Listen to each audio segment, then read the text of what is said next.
বলছি কিন্তু কেউ বাদ যাবে না, কেউ না। বড় বৌদি, তুমি তো সব বোঝো, বলো কত কি না জানি আমি। মুখ খুলেছি আমি কোনোদিনও? মুখে সেলাই না থাকা সত্ত্বেও? বার বেড়েছে কিন্তু তোর। তুই কিন্তু বিপাকে না পড়তে চাইলে যা করছি করতে দাও, বাধা দিও না।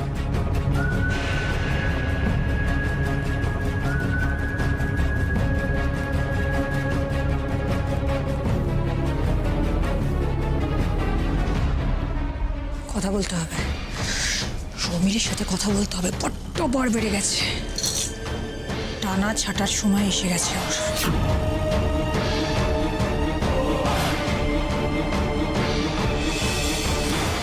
নীলা কি বলছে আমি ঠিক বুঝতে পারছি না। মানে আমার শরীরটা তো খুব একটা ভালো নেই, আমি তো অসুস্থ। এই অবস্থায় আমি জনে জনে গিয়ে কি করে বলবো? আমি দোষ তো তোমারই মা, তাই প্রায়শ্চিত্ত তোমাকেই তো করতে হবে।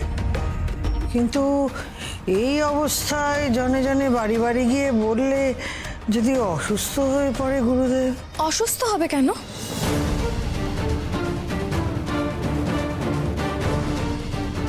আমি তো আছি, আমি সব সময় সেবা যত্ন করব, মুখের কাছে খাবার ধরবো।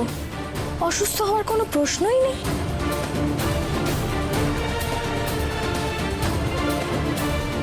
নাও মেজো বৌদি, এটা খেয়ে নাও। আবার ঠিক 1 ঘন্টা পর আমি তোমার জন্য কিছু বানিয়ে দেবো। খাও, খেয়ে নাও। হরে কৃষ্ণ। তোমাকে দিচ্ছে না, তোমার সন্তানকে দিচ্ছে, খেয়ে নাও। এমা, না না, মেজো বৌদির জন্য। ওনাকে তো সুস্থ থাকতে হবে, তারপর যা ব্যবস্থা করার আমি করব।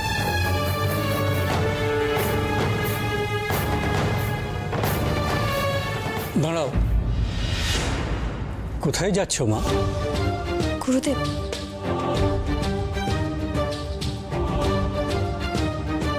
বাবার সম্মান রক্ষা করার জন্য আমাকে তো কিছু করতে হবে, সেই ব্যবস্থাই করতে যাচ্ছি। বেশ, যাও। তবে এবার যে আমাকেও যেতে হবে নীলামা। আমি তোমাদের সবার কাছ থেকেই বিদায় নিচ্ছি। আপনি চলে যাবেন?